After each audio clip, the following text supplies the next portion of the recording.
제게 간증이 있습니다. 뇌졸중을 겪는 것이 코로나에 걸렸을 때보다 훨씬 더 나을 수 있다는 간증입니다. 제가 코로나에 걸렸을 때 제 인생에서 가장 좋은 시간 중 한 시간을 보냈습니다. 주님이 너무나 가까웠고 주님과의 교제를 누렸습니다. 저는 그럴 만한 가치가 있었다고 말했습니다. 뇌졸중을 겪었을 때도 이와 같았습니다. 하지만 이유가 있습니다. 우리 모두는 위기를 겪는 삶에서 훨씬 더 나은 시간을 보낼 수 있습니다. 모두가 겪게 될 것입니다. 그것들을 즐기지 않겠습니까? 바울은 많은 환난을 통해 그 왕국에 들어갈 것이라고 말하지 않았습니까? 모든 시련과 환난 가운데 그 왕국으로 가는 문이 있습니다. 우리는 그 문을 즉시 알아보고 이 시련 속에서 그 왕국에 들어갈 것이라고 결심해야 합니다. 우리는 이제 왕께 더 가까이 갈 것입니다. 오늘 제 메시지의 제목은 하나님에 대한 감사의 힘입니다. 거기에는 놀라운 힘이 있습니다. 느헤미야 8장 10절에서 말합니다. 여호와로 인하여 기뻐하는 것이 너희의 힘이니라. 그것은 주님의 기쁨입니다. 우리의 기쁨이 아닙니다. 그분께 기쁨을 가져다 드리는 것입니다. 이것이 우리가 집중하고 싶은 것입니다. 물론 그러면 우리가 더 많은 기쁨을 누리게 될 것입니다. 마찬가지로 로마서 14장 17절에서 말합니다. 하나님의 나라는 먹는 것과 마시는 것이 아니요 오직 성령 안에 있는 의와 평강과 희락이라. 그 순서대로 옵니다. 평강이 없으면 희락도 없고 그분의 의가 없으면 평강도 없습니다. 그러므로 우리가 주님의 의 가운데 행하면 세상이 이해할 수 없는 평강을 누리게 될 것이며 그것이 기쁨으로 이어질 것입니다. 이제 이것을 생각해 보십시오. 시편 100편 4절에 우리가 감사함으로 그분의 문에 들어간다고 말합니다. 왜 그렇습니까? 왜 감사하는 자가 그의 문에 들어갈 수 있습니까? 원망하고 불평하는 사람 가운데 있으면 우리로 하여금 하나님의 약속을 받지 못하게 합니다. 이스라엘은 원망과 불평 때문에 약속의 땅에 들어가지 못했습니다. 시련에 대한 우리의 첫 반응은 무엇이어야 합니까? 감사해야 합니다. 그러나 때로는 그렇지 못할 때가 많습니다. 사탄이 교만 때문에 타락한 것이 아니라는 것을 아십니까? 그에게는 교만이 있었고 그 교만이 그를 벼랑 끝으로 내몰았다고 저는 생각하고 있습니다. 그러나 기본적으로 사탄은 하나님이 그에게 주신 지혜에 감사하지 않았기 때문에 타락했습니다. 그는 감사하지 않았습니다. 아담과 하와가 감사하지 않았기 때문에 타락했다고 말할 수 없습니까? 그들은 하나님이 그들에게 무엇인가를 보류하고 계시다고 생각했습니다. 그들은 만족하지 못했습니다. 하나님은 인간이 가질 수 있는 가장 완벽한 환경을 주셨는데 그것만으로 그들에게 충분하지 않았습니다. 그분 앞으로 돌아가기 위하여 구속, 구원, 화목, 회복이 필요합니다. 그 모든 것은 우리가 주님과 친밀한 교제의 자리로 돌아가는 것에 관한 것입니다. 그것은 감사하는 것에서 시작됩니다. 시편 16편 11절에서 말합니다. 주께서 생명의 길을 내게 보이시리니 주의 앞에는 충만한 기쁨이 있고 주의 오른쪽에는 영원한 즐거움이 있나이다. 만약 우리가 기쁨을 경험하지 못한다면 우리는 분명히 그분 앞에 있지 않을 것입니다. 우리가 우울해지거나 어두워지고 있다면 무엇 때문인지 추측해 보십시오. 하나님은 우리를 피하지 않으셨습니다. 그분은 결코 우리를 떠나거나 버리지 않으십니다. 우리가 그 앞에서 물러난 것입니다. 우리가 그분에게서 떠내려간 것입니다. 어떤 기독교인들도 우울증을 알아서는 안 됩니다. 그것이 우리의 경험의 일부가 되면 안 됩니다. 우리가 성숙함에 따라 일들을 겪습니다. 우리가 성숙해지는 과정 속에서 많은 일들을 겪을 수 있습니다. 여러분 중 일부는 지금 아닙니다. 우울증을 유발할 수 있는 화학물질이 있을 수 있습니다. 라고 생각하고 있을 수도 있습니다. 육신이 어떻게 영과 연결되어 있는지 안다면, 화학적 불균형의 원인이 되는 이유를 이해한다면, 육신이 아닌 영을 따라 주님 가까운 곳에 머물 수 있으면 화학적 불균형이 균형을 이룰 것이라고 저는 믿고 있습니다. 주의 앞에는 충만한 기쁨이 있습니다. 디모데전서 5장 18절입니다. 범사에 감사라. 이것이 그리스도 예수 안에서 너희를 향하신 하나님의 뜻이니라. 제가 뇌졸중에 발생했다는 것을 깨달았을 때 가장 먼저 한 일은 하나님께 감사하기 시작한 것이었습니다. 모든 것이 합력하여 선을 이룬다고 말씀하셨습니다. 어떤 것이 아니라 모든 것이라고 말씀하셨습니다. 저는 뇌졸중을 이해하지 못했고 원하지 않았지만 그분께 감사하기 시작했습니다. 처음부터 주님의 기쁨을 누렸습니다. 저는 그것을 끝까지 지켰습니다. 결코 나 자신에 대해 유감이나 자기 연민을 느끼지 않았습니다. 저는 아닙니다, 하나님. 이것은 제게 선합니다. 라고 말씀드렸습니다. 이 말씀을 정말로 믿는다면 제가 어떻게 감사하지 않을 수 있겠습니까? 어떻게 뇌졸중이 생겼는지 모릅니다. 의사들도 저의 뇌졸중의 원인을 찾지 못했습니다. 그들은 몇 가지 가능성을 알고 있지만 어떤 증거도 찾을 수 없었습니다. 하나님이 하셨는지 악마가 했는지 저는 모릅니다. 사실 제가 원인이라고 생각합니다. 제가 오랫동안 복용하던 혈압약이 있었습니다. 저는 약간의 고혈압이 있었습니다. 정말 경미했지만 비행을 계속할 수 있도록 신체적인 흐름을 유지하기 위해 혈압을 줄여야 했습니다. 그래서 정말 소량의 혈압약을 복용했는데 그 느낌이 좋지 않았습니다. 주님을 의지하고 마침내 이 약 복용을 중단하기로 결정했습니다. 무슨 일이 일어났을까요? 뇌졸중이 생겼습니다. 뇌졸중이 발생한 몇 주 후에 혈압약 복용을 중단하면 뇌졸중을 일으킬 수 있다는 사실을 알게 되었습니다. 저는 그것이 원인이고 제 기도에 대한 응답이라고 생각했습니다. 제가 비틀거리며 걷는 것을 볼 수 있는데 5년 동안 그랬습니다. 무릎 수술을 받아서 가끔 비틀거리게 만드는 것이 있었습니다. 어쨌든 때로는 손을 뻗어 무언가를 잡아야 하는 경우가 있습니다. 그것은 더 이상 뇌졸중 때문이 아닙니다. 뇌졸중에서 거의 완전히 회복되었습니다.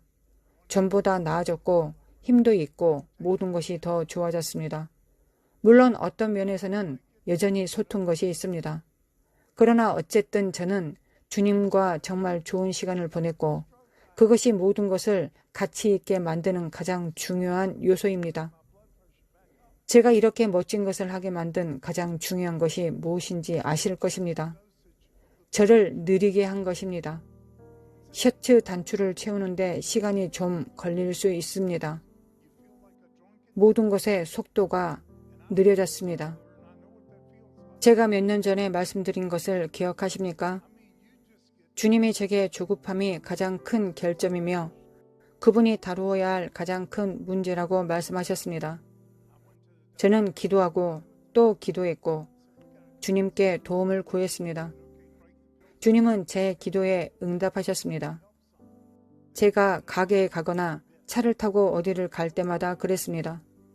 공사가 있거나 교통사고가 나거나 무슨 일이 생겨 인내심을 가지고 기다려야만 했습니다. 저는 사람들에게 어디든 저와 함께 차를 타지 말라고 말했습니다. 다른 사람과 함께 가면 훨씬 더 빨리 도착할 것이기 때문이었습니다. 제 말은 어디서나 주님이 제가 인내하도록 도우셨고 저는 그것을 받아들이는 법을 배웠고 이 모든 예외의 상황에 대해 감사하는 법을 배웠습니다. 주님께 계속 기도했습니다. 주님, 저는 도움이 더 필요합니다. 저는 여전히 매우 조급한 사람입니다. 저에게는 자기 중심적 조급함이 있었습니다. 뇌졸중이 제가 상상했던 것보다 더 많은 도움이 되었다고 생각합니다. 이것이 기도 응답이라고 말했습니다. 저는 몇 주 동안 한쪽이 완전히 마비되었습니다. 점차 손가락과 다른 부분들이 움직이기 시작했지만 모든 것이 느렸습니다. 가장 중요한 것은 제가 지금까지 주님을 본 적이 없는 장소와 상황에서 그분을 보기 시작했다는 것입니다. 저는 계속 주님을 보기 시작했습니다. 주님은 이 일을 위하여 단지 저를 느리게 하셨습니다. 바울이 고린도후서 11장 3절에 기록하였습니다. 뱀이 그 관계로 하하를 미혹한 것 같이 너희 마음이 그리스도를 향하는 진실함과 깨끗함에서 떠나 부패할까 두려워하노라. 우리의 삶은 너무 복잡합니다. 그것은 주님을 놓치게 합니다. 아마도 우리가 소유한 물건의 80%는 우리가 좋아하지도 않으면서도 관리해야 하는 것들입니다. 집안 물건이라면 먼지를 털고 청소해야 합니다. 우리는 이것을 없애야 합니다. 우리의 삶을 복잡하게 만드는 모든 것을 제거해야 합니다. 그것이 우리가 길을 잃도록 하고 있기 때문입니다. 악마는 그의 교활함으로 우리가 길을 잃게 하고 있으며 여러분의 마음이 그리스도 안에 있는 단순함으로부터 떠나도록 할 것입니다. 저는 그분을 놓치고 있었습니다. 주님이 제게 말씀하셨습니다. 제가 조급함으로 얼마나 많이 그분을 놓쳤는지 보여주셨을 때를 저는 기억하고 있습니다. 제가 그렇게 조급해하지 않았더라면 돌파할 수 있었던 것들, 볼 수 있었던 많은 신성한 접촉이 위대한 기적들이 있었음을 주님께서 제게 보여주셨습니다.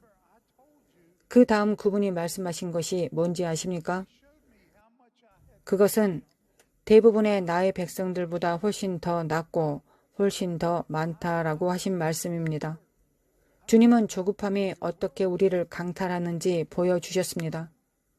주님의 선하시고 기뻐하시고 온전하신 뜻이 있습니다. 제가 80% 죄 가운데 있었다는 말은 아닙니다. 그러나 주님의 뜻 안에 있지 않았습니다. 그분의 온전하신 뜻 안에 있는 것에 대해 말하고 있습니다. 어떤 면에서 저는 여전히 그분의 뜻 가운데 있었다고 생각합니다. 저는 주님의 온전한 뜻 가운데 있기를 원합니다. 하지만 제가 꿈꿔왔던 것보다 훨씬 더 그분을 놓치고 있었습니다. 저는 그분을 놓치고 싶지 않습니다. 시간이 짧습니다. 우리의 가까운 친구가 천사의 방문을 받고 있었습니다. 천사가 와서 그와 함께 앉아 그에게 무언가를 말하곤 했습니다. 우리는 그 말이 참이라는 것을 알고 있습니다. 제가 뇌졸중을 일으키기 직전에 천사가 그를 방문해서 말했다고 합니다. 그와 로빈 맥밀란, 그리고 제가 우리의 목적을 완수하려면 최소한 10년이 남았다는 것입니다. 천사의 방문을 통해 들은 이 말씀 이후에 그를 포함한 우리 셋 모두 몇 주 이내에 뇌졸중이 발생했습니다. 로빈 맥밀란은 훨씬 더 위험한 상태였습니다. 로빈이 겪은 일에서 살아남은 사람은 많지 않을 것입니다. 그러나 로빈은 아직 자신의 목적을 달성하지 못한 상태입니다. 하나님은 역대상 16장 11절에서 말씀하십니다. 여호와와 그의 능력을 구할지어다. 항상 그의 얼굴을 찾을지어다. 주님의 힘으로 걷는 법을 배우기를 원합니다. 우리의 힘을 신뢰하지 않기를 구할 것입니다. 사랑하는 자들을 의지하고 거친 들에서 올라왔다고 하는 술람미 여인을 기억하십시오. 우리는 주님을 의지할 것입니다. 그것을 배워야 합니다. 주님이 우리와 직접 만나지 않으신다면 우리에게 그분의 얼굴을 구하라고 말하지 않으실 것입니다. 저는 그런 만남을 여러 번 가졌습니다. 더 갖고 싶고 계속 갖고 싶습니다.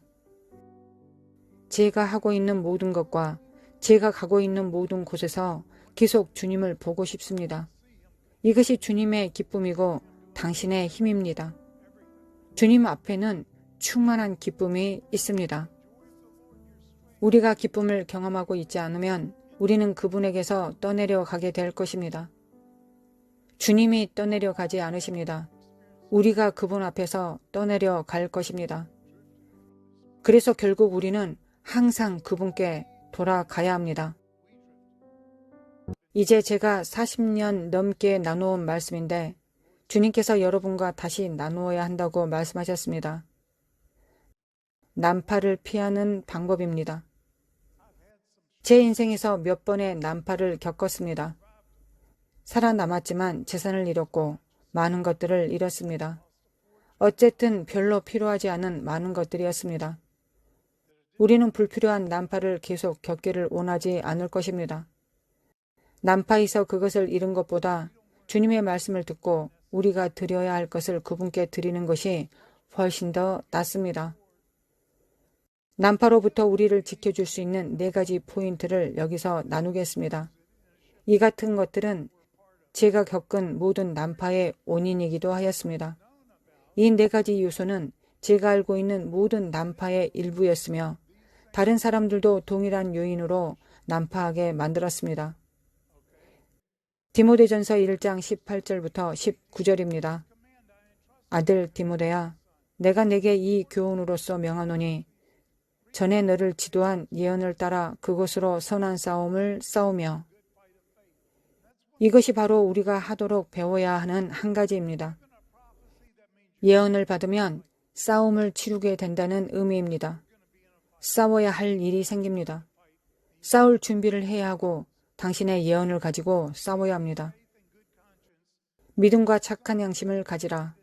어떤 이들은 이 양심을 버렸고 그 믿음에 관하여는 파선하였느니라. 덧붙이자면 우리가 약속을 받는 것은 믿음과 인내를 통해서라고 말하지 않습니까? 당신은 기도하고 있는 것을 받을 믿음이 있다고 확신했으나 그것이 이루어지지 않은 적이 몇 번이나 있습니까? 나머지 절반인 인내를 가지고 있지 않다고 생각해 본 적이 있습니까? 왜 믿음의 신앙 운동만 있습니까? 인내의 운동은 왜 없습니까? 여러분 중 얼마나 많은 사람들이 인내의 훈련을 위해 참여하기를 원하십니까? 추측해 보십시오. 믿음과 인내는 함께 옵니다. 종종 우리는 믿음을 가지고 있지만 인내는 전혀 없습니다. 인내가 얼마나 중요한 줄 아십니까? 사도행전 27장에 바울이 난파하게 된 4가지 주요 요인이 있었습니다. 저는 여기에 나오는 요인들을 사용할 것입니다. 우리가 기억하는 데 도움이 될 것입니다. 첫 번째 요인은 그들의 상황에 대한 불만이었습니다. 그들이 있던 항구가 겨울을 나기에 적합하다고 생각하지 않았습니다. 그들은 옮기기 원했습니다. 그것이 주요 요인이었습니다. 사람들이 난파를 겪는 첫 번째 이유는 그들의 상황에 대한 불만을 바탕으로 결정을 내리는 것입니다. 불만이 성령의 열매가 아니라는 것을 알고 있습니까? 성령님은 불만으로 우리를 인도하지 않으실 것입니다. 사람들은 그들의 삶의 변화를 만들기를 원합니다. 그들이 가지고 있는 것에 불만이 있기 때문입니다. 우리가 불만에 이끌리면 우리의 교회에 불만스럽고 우리의 직장에서도 불만스럽고 관계에서도 불만스럽습니다. 나는 변화가 필요하다고 말합니다. 네, 하나는 얻게 될 것입니다. 그러나 모든 것을 잃게 될 것입니다. 난파될 수 있습니다. 두 번째 요인은 조급함 때문입니다. 그들은 로마로 가기 위해 서두르고 있었습니다. 조급함은 성령의 열매가 아닙니다. 성령님이 결코 우리를 조급함으로 인도하지 않으실 것입니다. 조급함으로 우리가 하는 모든 일과 내리는 모든 결정은 길을 잃게 하며 그분의 뜻에서 벗어나게 할 것입니다. 때로는 악마가 우리를 회방하기도 하지만 대개는 악마가 그럴 필요가 없습니다. 우리가 조급해서 우리 자신을 망칠 수도 있습니다. 우리가 조급함으로 모든 일을 망칠 수도 있습니다. 왜 하나님의 말씀은 주님을 기다리라는 공고로 가득 차 있습니까? 서두르지 않으면 그분을 놓치게 될 것이라고 말하는 단 하나의 말씀이라도 알고 계십니까? 저는 많은 사람들에게 그것을 물어봤지만 하나라도 제게 보여준 사람이 없었습니다. 조급함이 불만의 영과 결합하면 치명적인 조합을 이루는 것입니다. 많은 하나님의 백성들이 길을 잃게 하는 조합입니다. 그것이 난파로 이어지는 다른 두 요인을 구축하게 합니다. 세 번째 요인은 주님의 말씀에 귀를 기울이지 않았다는 것입니다. 백부장이 주님의 말씀을 듣지 않았습니다. 사도 바울은 이곳을 떠나면 안 된다는 계시를 받았습니다. 우리는 이곳을 떠날 수 없습니다. 우리는 위험에 처할 것입니다. 배도 위험에 처할 것입니다. 그것은 적절하지 않은 것 같지만 하나님께서 우리를 위해 마련해 주신 곳입니다. 백부장이 무엇을 했습니까? 그는 많은 기독교인들이 하는 일을 했습니다. 그들은 주님으로부터 말씀을 받습니다. 하나님으로부터 개인적인 예언을 받을 때 그것이 자신의 마음속에 이미 있는 것과 일치해야 한다고 말하는 것입니다. 아시다시피 그것을 실제로 그리스도의 몸 안에서 가르치고 있습니다. 제가 예언 사역에 대해 읽은 거의 모든 책에서 사람들은 그것을 가르칩니다. 그것은 거짓 가르침입니다. 성경 말씀과 반대입니다. 성경에서 한 경우를 찾아보십시오. 선지자가 범죄했습니다. 다른 선지자가 왔습니다. 말씀이 왔습니다. 그들이 잘못된 길로 가고 있었기 때문입니다. 하나님이 그들에게 자신의 길에서 돌이키라고 도전하시는 것입니다. 어떤 경우에는 주님께 구했기 때문에 하나님이 선지자를 보내시기도 했습니다. 그러나 거의 모든 경우의 예언은 우리가 하나님과 조화를 이루지 않기 때문에 옵니다. 하나님을 놓치고 있고 수정이 필요하고 진로가 잘못되었기 때문에 옵니다. 하지만 대부분의 기독교인들이 무엇을 하는지 아시죠? 나는 또 다른 말씀을 찾을 것입니다. 내가 동의할 수 있는 말씀을 들을 수 있는지 알아볼 것입니다. 라고 말합니다. 많은 사람들이 두 번 말하면 주님이 그분의 일을 확증할 것이라고 말합니다. 성경에서 그것을 찾아보십시오. 한두 사람을 데리고 가서 두세 증인의 입으로 말마다 확증하게 하라는 확증, 증거는 예언에 대해 말하는 것이 아닙니다. 성경에 주님이 한 번보다 더 말씀한 적이 몇 번 있으셨으나 대부분의 경우 한 번 말씀하셨습니다. 애굽의 왕 느고가 요시아를 공격하고 땅을 약탈할 때 이스라엘의 가장 의로운 왕 중 하나인 요시아가 하나님이 그의 대적 애굽 왕 느고를 통하여 하신 말씀을 듣지 않고 주의를 기울이지 않았기 때문에 죽었다고 말하지 않았습니까? 전혀 믿을 수 없는 근원이었으나 요시아는 하나님을 잘 알았으므로 그의 적들을 통해 말씀하실 때에도 그분의 음성을 충분히 알아들을 수 있었을 것입니다. 주님은 한 번 말씀하셨습니다. 다시 말씀을 확증하지 않으셨습니다. 이스라엘 역사상 가장 의로운 왕들 중 하나가 죽었습니다. 그가 주님의 말씀을 듣지 않았기 때문입니다. 우리는 좋은 것처럼 들리고 현명하게 들리는 많은 교리를 배웠습니다. 그것은 성경에 위배됩니다. 물론 그중 일부는 성경에서 몇 가지 예를 찾을 수 있기도 합니다. 그러나 성경에 거의 항상 예가 있습니다. 이것들은 원칙입니다. 법이 아니라 예외가 있습니다. 200개의 예가 있을 수 있고 성경의 전체 가중치에 비해 눈에 띄는 두 가지가 있습니다.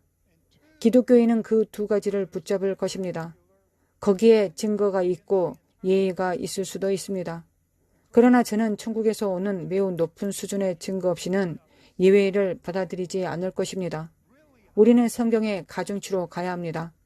여러분들, 저의 말이 이해가 되십니까? 네 번째 요인은 무엇일까요? 상황에 의존하여 상황의 이끌림을 받는 것입니다. 바람이 순하게 불어서 그들이 목적을 달성했다고 생각하지만 그 바람 뒤에 무엇이 있는지 몰랐습니다. 성경 어디에서 상황이 당신을 이끌 것이라고 말하는 것을 알고 있습니까? 그리스도의 몸에서 또 다른 인기 있는 가르침이 있습니다. 제가 읽은 책에서의 가르침이기도 합니다. 하나님이 당신을 인도하실 때 상황이 정렬될 것이라고 말하고 있습니다. 자동적으로 열려지는 문을 통과하면서 쉽게 일을 성취한 적은 한 번도 없습니다. 성경의 원리를 보십시오. 어떤 일이 너무 쉽거나 너무 빨리 일어나면 그것은 거의 항상 중요하지 않습니다.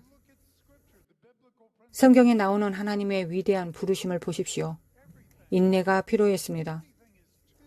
모세를 보십시오. 바울을 보십시오. 수년에 걸쳐 준비한 이 사람들을 보십시오. 그러나 그리스도의 몸에는 거의 일반적인 의미가 있습니다.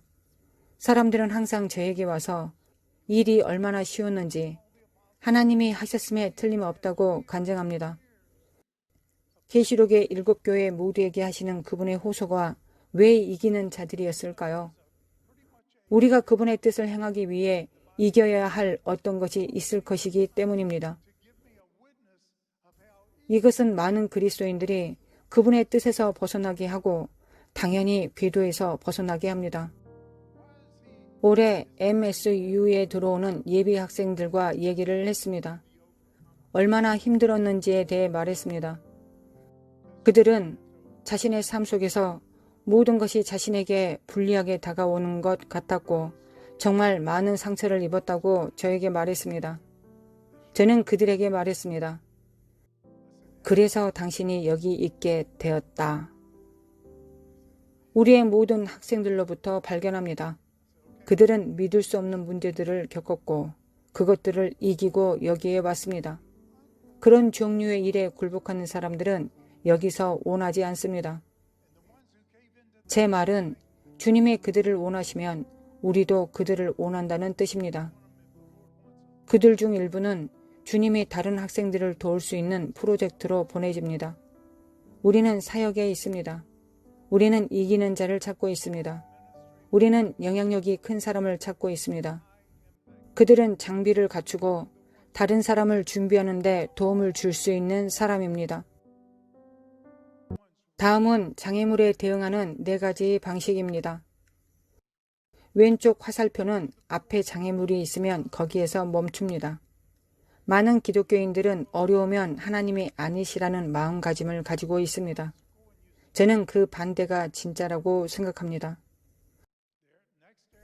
2번째 방식은 장애물이 진로를 바꾸게 합니다. 우리는 상황이나 장애물이 우리의 진로를 결정하도록 해서는 안 됩니다. 우리는 성령님을 따르고 있습니다. 우리는 주님을 따르고 있습니다. 3번째는 장애물을 만나고 돌아섭니다. 잘못된 길이 틀림없다고 스스로 생각합니다. 그래서 그들은 돌아섭니다. 하나님의 뜻을 행하는 것을 놓쳤습니다. 마지막 화살표는 우리 모두가 장애물에 반응해야 하는 방식입니다. 장애물에 직면하는 유익한 성경적 방법은 그것을 똑바로 통과하는 것입니다. 스가랴가 저 산에서 뭐라고 말했습니까? 은총, 은총, 내 길을 비켜라. 내가 지나간다. 내가 있는 바로 그곳을 지나갈 것이다. 큰 산아, 내가 무엇이냐? 내가 수룹바벨 앞에서 평지가 되리라.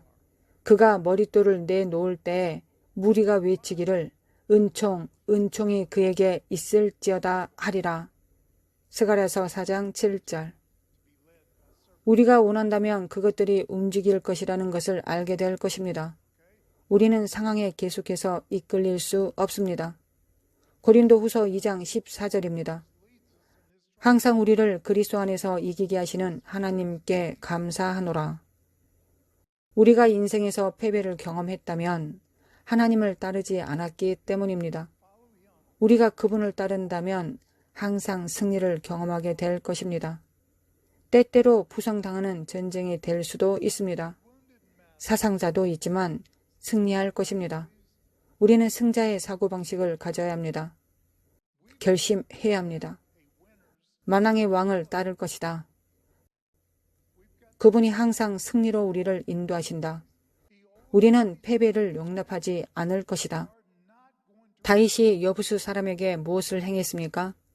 다윗 왕이 예루살렘으로 가서 그 땅 주민 여부수 사람을 치료할 때 그들이 다윗 왕을 조롱하여 결코 이리로 들어오지 못하리라. 우리의 요새에서 맹인과 다리 저는 자라도 너를 물리치리라 라고 했습니다. 다윗은 이 말을 듣고 무엇을 했습니까?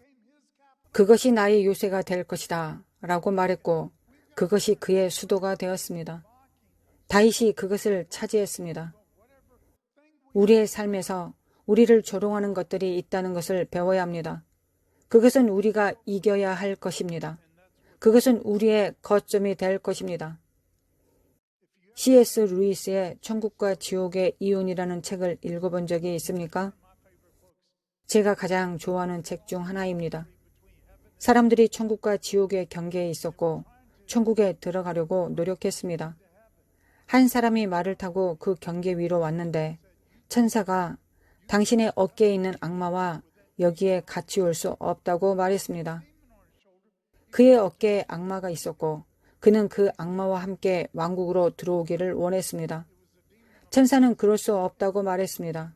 그것은 정욕의 악마였고 악마는 깨어나서 그에게 속삭이기 시작했습니다. 봐봐, 우리는 정말 많은 좋은 시간을 보냈어. 우리는 가장 친한 친구였어. 너는 나를 두고 갈 수 없어. 천사는 내가 그것을 죽이겠다고 계속 말했습니다. 마침내 큰 투쟁 끝에 그 사람은 그것을 죽이라고 말했습니다. 천사가 그것을 잡았을 때 악마가 그 사람을 불태웠습니다. 상처를 입혔습니다. 그가 그 용, 작은 악마를 죽인 다음 그것을 땅에 던졌습니다. 그것이 부활하여 커다란 흰 종마가 되어 그 사람은 그것을 타고 왕국으로 들어갔습니다. 우리를 회방하고 조롱하는 바로 그 주된 것들을 이기면 그것들을 타고 왕국으로 들어갈 수 있습니다. 그것들은 우리의 강점이 될 것입니다. 여러분의 가장 큰 약점은 여러분의 가장 큰 강점이 될 수 있습니다. 그리스도 안에서는 그렇게 되어야 합니다. 우리는 이겨야 합니다. 싸우는 법을 배워야 합니다. 이기기 위해 싸우는 법을 배워야 합니다. 여기에 무승부는 없습니다. 여호수아가 행한 일을 하십시오. 창을 내밀면 이스라엘이 이기며 창을 거두면 적들이 이깁니다. 마침내 그는 적이 완전히 멸망당할 때까지 창을 내미는 법을 배웠습니다. 종종 우리는 어느 정도 승리를 거둡니다. 우리는 적을 약간 밀어내고 창을 걷어들입니다. 적이 멸망되는 완전한 승리가 있을 때까지 계속 달려가야 합니다. 우리가 알거니와 하나님을 사랑하는 자, 곧 그의 뜻대로 부르심을 입은 자들에게는 모든 것이 합력하여 선을 이루느니라. 우리는 감사해야 합니다. 우리가 모든 것에 감사하지 않는다면 성경적으로나 영적으로 제대로 생각하지 못하고 있는 것입니다. 하나님은 모든 것이 합력하여 선을 이루시기 때문입니다. 저는 최고의 조종사가 되고 싶었습니다. 제가 비행훈련을 모두 마쳤을 때 가장 힘든 교육을 받고 싶었기 때문에 가장 강인한 강사를 구하려고 노력했습니다. 제가 다니던 한 학교에서 가장 강인한 교관이 누구냐고 물었을 때 이 해병대 교관이 가장 강인하다고 했습니다. 그런데 제가 그에게 반감을 샀습니다. 그가 제게는 너무 강인해 보이지 않는다고 말했기 때문입니다. 저는 큰 실수를 했습니다. 정말 끔찍한 실수를 저질렀습니다. 그는 제게 매우 강인하게 했습니다. 저는 정말로 그의 삶의 목표가 매일 저를 죽이는 것이라고 생각했습니다. 매일 그의 살인 시도에서 살아남아야 한다고 느꼈습니다. 저는 비행기가 싫어졌습니다. 그가 싫어하게 만들었습니다. 저는 항상 조종사가 되고 싶었고 항상 비행을 좋아했습니다. 그런데 매일이 두려워졌습니다. 비행기에서 어떤 인간도 할 수 없을 것이라고 생각했던 일을 제가 하도록 했습니다. 그런데 일주일쯤 지나면서 제가 그런 일을 하고 있었습니다. 그가 저를 훨씬 더 나은 조종사로 만들어 주었습니다. 나중에 저는 그 사람과 함께 일했습니다. 그의 이름은 조 로건입니다. 그는 당시에 아마도 세계 최고의 조종사로 여겨졌을 것입니다. 그는 이스라엘 조종사를 훈련시켰고 많은 군 조종사를 훈련시켰습니다. 저는 그의 유일한 직원이었습니다. 제가 그와 일하러 갔을 때 저는 새로운 상업조종사, 새로운 비행 교관이 되었습니다. 저는 힘든 순간을 많이 겪었기 때문에 꽤 훌륭한 사람이었습니다. 제가 알고 있었던 전문 조종사들보다 제가 더 나았습니다. 조가 저를 고용하여 그와 일하러 갔을 때 저는 당신이 어떻게 했는지 보여주겠다고 했습니다. 그와 함께 탔던 첫 비행이 기억납니다. 제가 기장이고 그는 부기장이었습니다. 우리는 유럽에서 승객 몇 명을 태우고 뉴욕으로 갈 예정이었습니다. 저는 막 이륙해서 간신히 나무 위로 올라갔고 조는 제 면전에서 소리를 질렀습니다. 그걸 비행이라고 합니까? 전에 이런 일을 해본 적은 있습니까? 당신이 나를 바다로 빠뜨리려고 합니다. 그는 계속했습니다. 잠시 후에 저는 알겠다고 했고 당신이 하라고 넘겨주었습니다. 그가 조종권을 잡았고 저는 그런 부드러움을 본 적이 없었습니다. 그가 비행하는 것처럼 정밀하게 하는 사람을 본 적이 없었습니다. 그것은 제게 충격적이었습니다. 저는 훌륭한 조종사들과 함께 비행했었습니다. 이미 군 조종사와 상업 조종사들을 훈련시키는 일을 하고 있었습니다. 하지만 조와 같은 사람은 본 적이 없었습니다. 그래서 저는 이제부터 입 다물고 듣고 배우겠다고 말했습니다. 기회가 있을 때마다 조와 함께 비행했습니다. 조는 비행실에 클립보드를 가지고 다녔고 고도에서 50피트 이상 벗어나거나 방향이 5도 이상 벗어나거나 완벽한 회전이 아닐 때마다 보드에 표시를 했습니다. 그 당시 그는 북대서양 항공기 배송을 했습니다.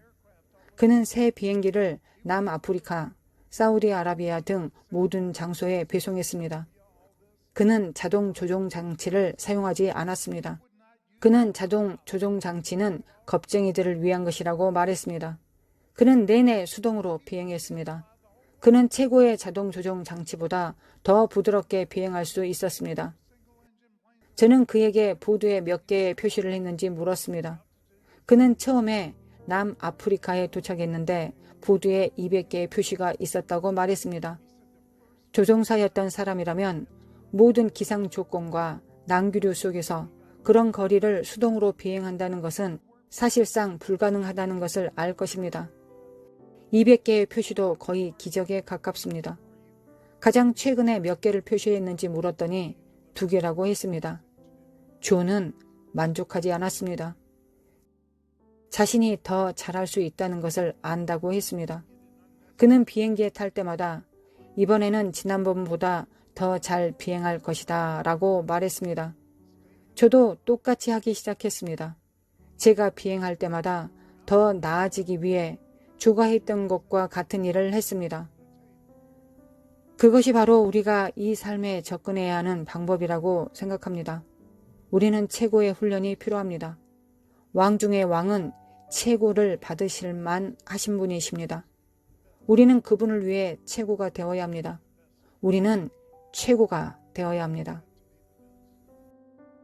조종사가 되기 위해 기본 비행 훈련에 있었을 때 폭풍 속으로 날아간 적이 없습니다. 소나기 구름은 지구에서 가장 폭력적인 날씨입니다. 썬더헤드 내부에는 허리케인에서 볼 수 있는 것보다 훨씬 더 많은 바람 전단이 있습니다. 기본적으로 허리케인은 큰 뇌우입니다. 둘 다 저압 시스템입니다. 썬더헤드에서 분당 6,000피트로 상승하는 공기 기둥이 있고 바로 그 옆에 분당 6,000피트로 하강하는 공기 기둥이 있어 날개가 찢어질 수 있습니다. 대부분의 비행기는 추락하고 이유를 아무도 모릅니다. 조종사 과실이라고 하거나 종종 날씨 때문이라고 생각하지만 그중 대부분은 썬더헤드 때문입니다. 썬더헤드에 들어가면 비행기는 산산조각 납니다. 심지어 전천후 제트 전투기도 가능하다면 천둥 번개를 피합니다. 비행 훈련에서 천둥 번개가 치는 날에는 절대 비행하지 말라는 말이 있습니다. 저는 전문 조종사였습니다. 거의 매일 비행기를 탔습니다. 때로는 하루에 2-3번, 전국을 가로질러 비행하기도 했습니다. 뇌우로 가득 찬 전선을 건너기도 했습니다. 난기류가 너무 심해서 장비를 읽을 수 없었을 때 제가 거꾸로 타고 있는지도 몰랐습니다. 번개가 2번 비행기를 친 적이 있었는데 제 눈이 멀어 1분 동안 아무것도 볼 수 없었습니다. 한순간의 공포는 80시간의 힘든 노동 에너지 양을 소비할 수 있다고 합니다. 분노나 눈물이나 두려움이 또한 그렇게 할 수 있습니다. 당신의 에너지를 짜냅니다. 그것이 많은 사람들이 항상 피곤한 이유입니다. 약 20분 동안 이 천둥 번개와 싸워야 할 때 15초만 지나도 거의 기진맥진합니다. 저는 더 이상 팔을 뻗을 수 없을 것 같아 같은 곳에 멈춰 있었습니다. 그리고 기도만 했습니다. 주님, 당신이 뭔가를 하시지 않으신다면 저는 빨리 당신을 만나러 갈 수도 있겠습니다. 폭풍이 몰아치는 가운데 저는 그분이 하신 말씀을 들었습니다. 내가 이 상황을 이겨낼 수 있도록 훈련한 것은 나의 은혜였다. 저는 그분이 폭풍을 진정시키기를 원했습니다. 맑은 공기를 원했습니다. 부드럽기를 원했습니다. 그러나 주님은 저를 폭풍 속에서 데리고 나가지 않으셨습니다. 폭풍을 진정시키지 않으셨습니다. 제가 계속 싸우기에 충분하다고 말씀하셨습니다. 제가 이겨낼 수 있는 것이 은혜라고 하셨습니다. 우리는 주님과 함께 무엇이든 이길 수 있습니다.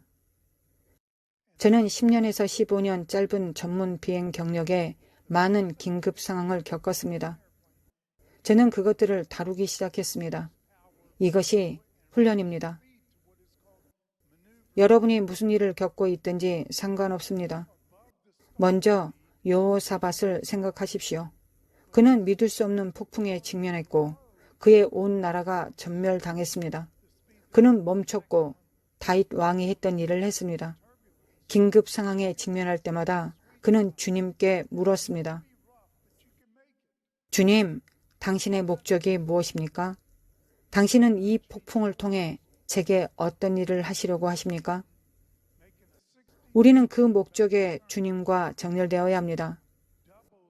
대부분의 폭풍은 폭이 5마일 정도이고 큰 폭풍은 10마일입니다. 훨씬 더 크다고 생각하는 경향이 있지만 실제로는 작습니다. 비행기가 폭풍 속에 있을 때 할 수 있는 마지막 최악의 일은 속도를 늦추는 것입니다. 두 번째로 방향을 잡는 것입니다. 패닉 상태가 되면 그것에서 벗어나려고 방향을 틀기 시작하는데 결국 오늘그리며 폭풍 속에서 훨씬 더 오랫동안 머물게 됩니다.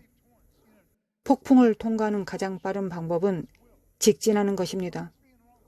5마일에서 10마일밖에 되지 않습니다. 속도를 늦추고 최선을 다해 계속 직진하십시오. 인생에서도 똑같습니다. 우리가 위기에 빠지고 하나님의 뜻에 빗나간 총을 쏘기 시작합니다. 그것은 우리의 가족, 우리의 조직, 우리가 있는 무엇인가에 압박을 가합니다. 우리가 처한 위기와 난기류 때문에 그들을 불신합니다. 우리가 이렇게 혹은 저렇게 급격하게 방향을 틀기 시작하면 그들에게 압박을 가하게 됩니다. 조직이 무너지고 우리가 무너집니다. 하나님의 말씀은 무엇을 말합니까? 너희 발을 위하여 고둥기를 만들라고 하십니다. 히브리서 12장 13절. 핵심은 위기에 처해 있는 동안, 인생의 폭풍 속에 있는 동안 중요한 결정이나 경로 변경을 하지 말라는 것입니다. 그냥 현재의 경로를 유지하십시오. 그러면 그 폭풍에서 나오게 될 것입니다. 다시 맑은 공기를 보게 될 것입니다. 경로를 벗어났을 수도 있습니다. 경로를 변경해야 할 수도 있습니다. 그러나 혼돈과 폭풍의 긴장 속에 있을 때가 아니라 명확할 때 수행하십시오. 이해하셨습니까? 인내하십시오. 급격한 변화를 일으키기 전에 분명하고 명확하도록 하십시오. 그래서 저는 뇌졸중을 즐겼습니다. 물론 모든 일이 일어날 때마다 힘들었습니다. 한동안 움직일 수도 없었고 침대에서 몸을 뒤집을 수도 없었고 어떤 것도 할 수 없었습니다. 그러나 주님이 여기로 데려오셨습니다. 이것이 선을 이룰 것입니다. 열심히 노력했습니다. 제 목표는 200% 나아지고 계속 나아지는 것입니다. 4줄 중에서 완전히 회복할 수 있습니다. 왜 안 되겠습니까? 저는 그 교훈을 놓치고 싶지 않습니다. 저는 배워야 합니다.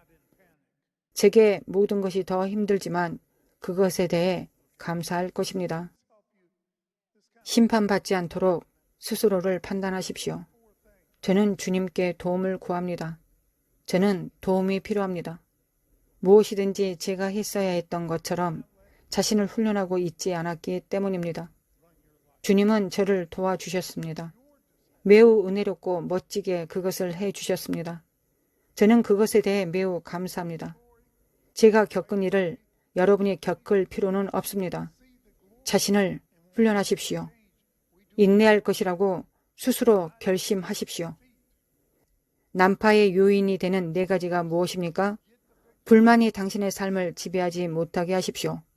불만이 당신을 이끌지 못하게 하십시오. 영광에서 영광으로, 믿음에서 믿음으로 가야 하지 않겠습니까? 변화를 만들고자 할 때 우리는 패배가 아닌 영광 속에서 그것을 합니다. 변화를 이루기 전에 이미 승리를 얻습니다. 저를 강탈한 것은 조급함입니다. 저는 계속해서 강탈당하고 싶지 않습니다. 제가 가진 것이 무엇이든 10년이 더 있다면 저는 더 이상 강탈당하고 싶지 않습니다. 성령의 열매는 인내입니다. 주님은 인내로 우리를 인도하실 것입니다. 약속의 말씀을 상속받으려면 믿음과 인내가 필요합니다. 주님의 말씀에 귀를 기울이십시오. 다른 것을 찾아 돌아다니지 마십시오. 주님께 인도를 요청하면 주실 것입니다. 당신이 더 좋아하는 것을 찾아다니지 마십시오. 상황을 이용하여 인도함을 받으려 하지 마십시오. 그것은 당신이 길을 잃게 할 것입니다. 우리는 성령님을 따르도록 부름을 받았습니다. 우리가 이기는 자가 되어야 한다면 폭풍을 겪게 될 것입니다. 위기를 겪게 될 것입니다. 그러나 그 모든 곳에는 천국으로 가는 문이 있습니다. 주변을 돌지 말고 그것들을 통과하면 하나님의 왕국에 들어갈 것입니다. 감사합니다.